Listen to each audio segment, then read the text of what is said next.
Okay,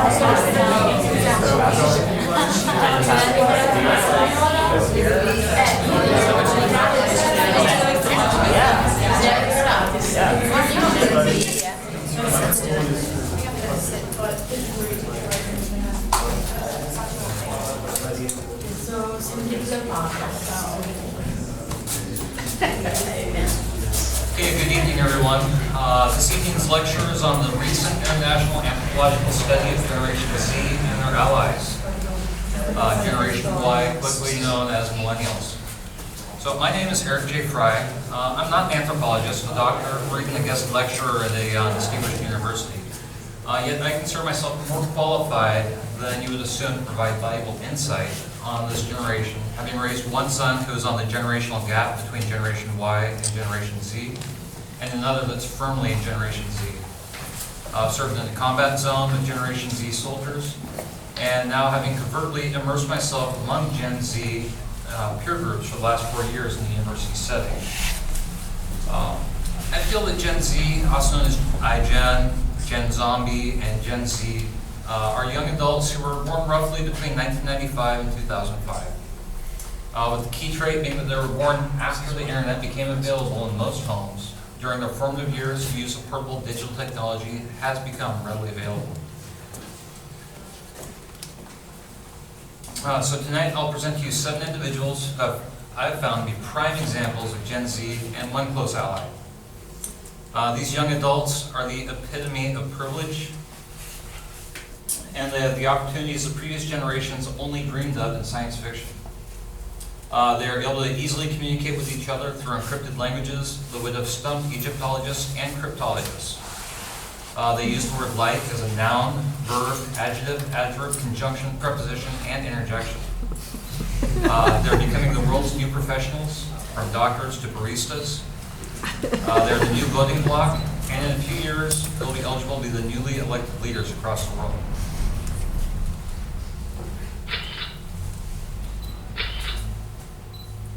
Subject A, 19-year-old transmasculine Indian student.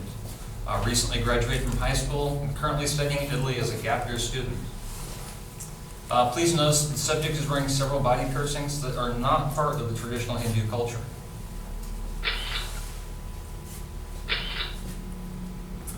The subject is heavily technology dependent, frequently using social media, platforms, and digital media on multiple devices simultaneously, and is known for falling asleep mid-text conversation while watching Markiplier on YouTube.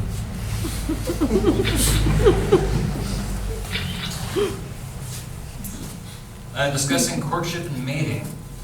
This generation is more likely to use digital applications to find hookups, which, especially for the LGBTQ plus community, can be much safer and more efficient than previous generations trying to use underground clubs and secret networks. And this subject is part of a tribe of others, with everyone in the peer group being either in the LGBTQ plus community or a close ally. As a culture of others, they embrace cultural and personal otherness as long as there are ideological similarities. Oops, looks like I got one upside down. Fix that a moment.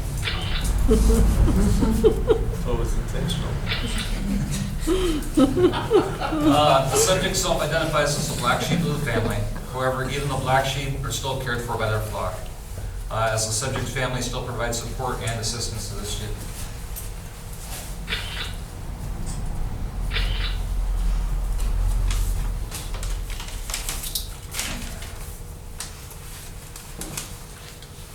Subject B is 20 years old from the Mountain West portion of the United States, who, while on a core level loves family members, feels that the older generation can be bigoted and ignorant, or to the older generation set in their ways.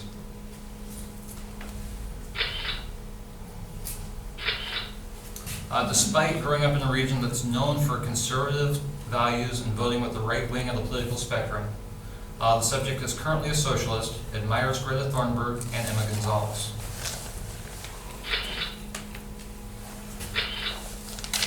The subject shows that their dominant culture defines otherness not by race, color, gender, or sexuality. Instead, their others are based on beliefs, ideologies, and treatment of individuals. And when it comes to technology, there are times when the subject is not able to have her digital devices in use. However, there's increasing levels of anxiety generated by that absence of technology. And the greater the involuntary distance, the greater the anxiety. Subject C is a 20-year-old northeastern suburbanite that loves her soy milk cappuccinos. Is wary of the chaos that ensues when the Wi-Fi is unavailable in the building, and dealing with the anxiety driven of FOMO, or fear of missing out.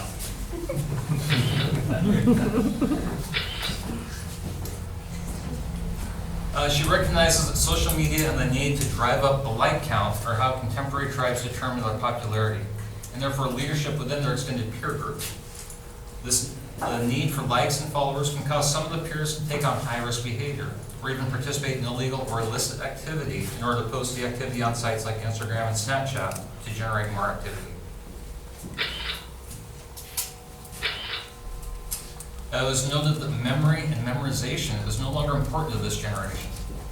As previous generations wrote memorization, this current generation, if you don't know something, Google it. If you don't know how to fix something, YouTube it. And if you don't remember when your parents, siblings, or friends' birthdays are, Facebook.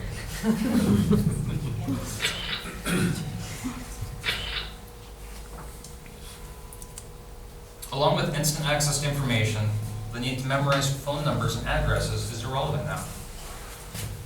While children in the 60s and 70s had to memorize the phone numbers for family members, friends, and emergency contacts, this generation can click a name in their contacts and instead of calling, send a quick text filled with emojis of unicorns, clapping hands, and for some reason, a steaming pile of excrement.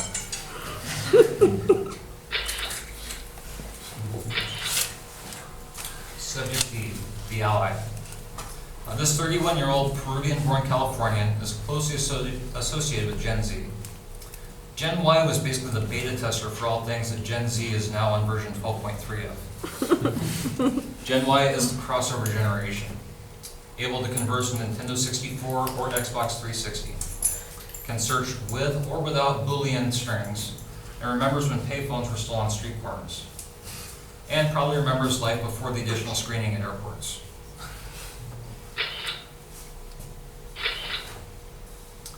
This subject is different though, because unlike most of the other students in this study, and not just being a Californian, he is also part of the Latino Latinx culture.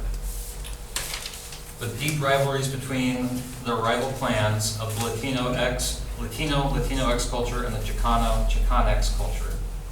Language and territory are more notable schisms found. Spanish-speaking refusing to speak English, comfortably bilingual, and the English-only speakers who are typically second or third generation immigrants creates the deepest chasm in this group of immigrants. This subject is also an active participant in the geek nerd culture, with an uncanny knowledge base of very specific trivia, including movie mythology, lore, science fiction, and horror. This gives rise to another phenomenon of the Gen Y and Gen Z culture, social acceptance of geeks and nerds, who were once social outcasts are now part of the mainstream culture. This subject is an interesting intersection of cultures and generations, bridging the gap between old experiences and new understandings.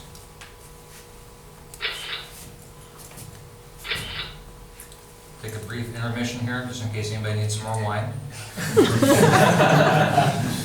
Thanks for sticking it out with me, folks. This concludes the first volume of research over here. We're halfway through.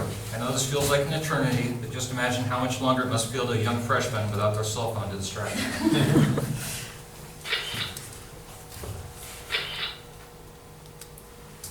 Subject E is a 20-year-old Korean national that lives in the USA. While in Italy has been deprived of Java chip frappuccinos from Starbucks, Chick-fil-A sandwiches, and readily available Korean food.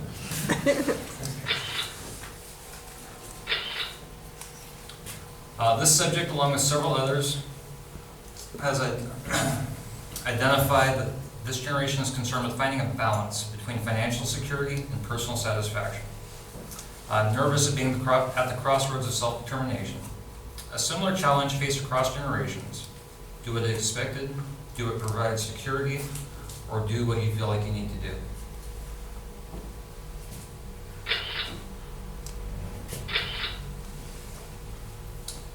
In this subject's tribe, there's an interesting courtship criterion that several cultures have adopted previously to prevent inbreeding. However, this culture developed a criterion for group cohesion, the one removed rule for relationships. Do not date someone within your tribe, due to breakups usually causing rifts within the tribe. So instead, use once removed and date friends of friends, or outsiders.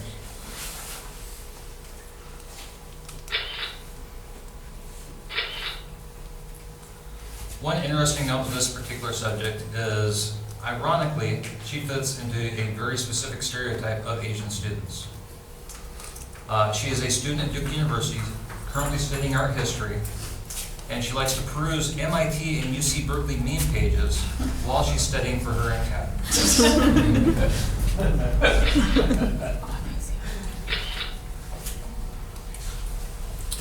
Subject F. 23-year-old Italian-American graduate student from the Northeast. He describes himself, though, as a cultural anomaly, where as technology was moving forward, he was moving backwards. When CD players and MP3 players were popular, he chose to listen to a Sony Walkman cassette player.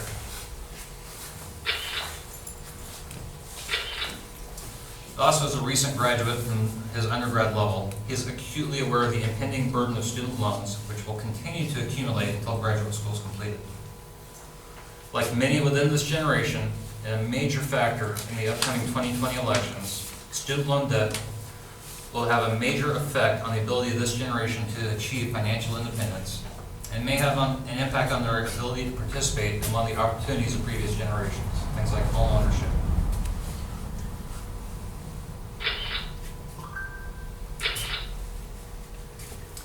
Many of the older generations see Gen Z as lazy and entitled.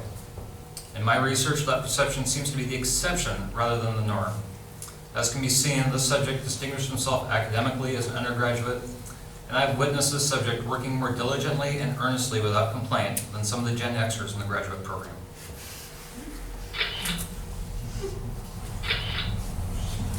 Cosplay. It's another aspect of the geek nerd culture. It's widely accepted within this generation. However, there does tend to be some more potential conflict in the cosplay side than in the role-playing game or the trading card game community. Cosplay participants work very hard on their personas and alter egos, and sometimes there can be conflict. DC doesn't mix well with Marvel. Star Trek clashes with Star Wars. Halo does not mingle with Warcraft. And Charmander does not play with Squirtle.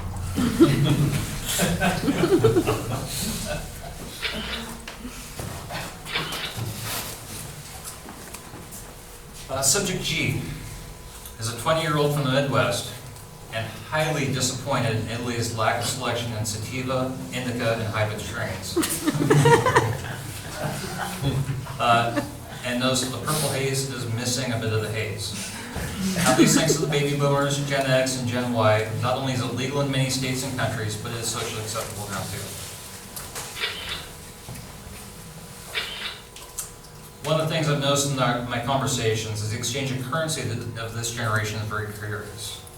Most of the time, currency is virtual. A swipe of a credit card or debit card to pay for dinner, then everyone Venmos money to the payer to cover the cost. Back in my day, when you went out to lunch, everyone threw a 20 on the table, even if it was just burger and fries, and the rest was a tip. Wow, did that make me sound old? It really makes me wonder, though, how much more of a culture shock it was needing to use cash for many purchases. Is it more painful to part with a 50-euro bill than to swipe a card for the same amount?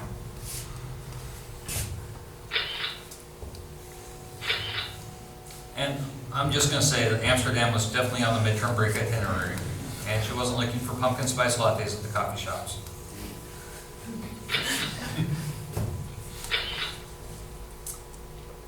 This generation seems to understand very well that the only constant is change, and they accept the inevitability of change as part of their lives. And you'll probably not hear a Gen Z non-hipster talk about how they just don't build things like they used to. This generation was raised knowing that technology sold to them is only designed to last until the next version is released.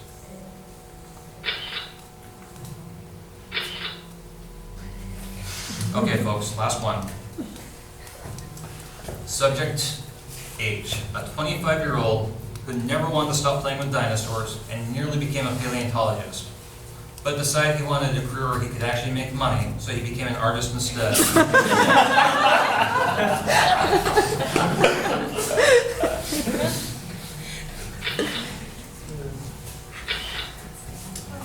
This subject is difficult to define, though. He deftly maneuvers between hipster and high fashion. Paints like an old Dutch master in a contemporary, non-ironic way, and is more articulate and well-read than some of the PhDs that I've met. And bakes amazing bread while managing to perform once a week at open mic night.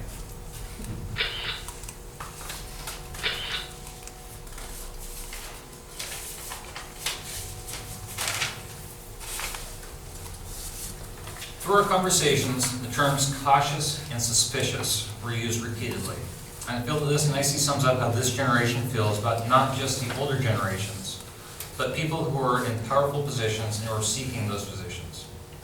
This generation doesn't have blind faith in people.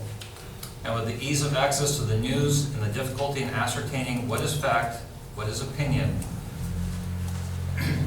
and how the news can be twisted depending on which channel you watch, I can see this as a new cultural trend across political ideologies.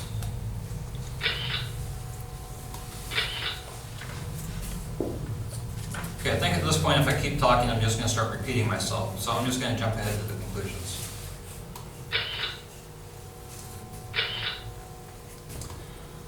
The biggest difference between Gen Z and previous generations is the availability of information.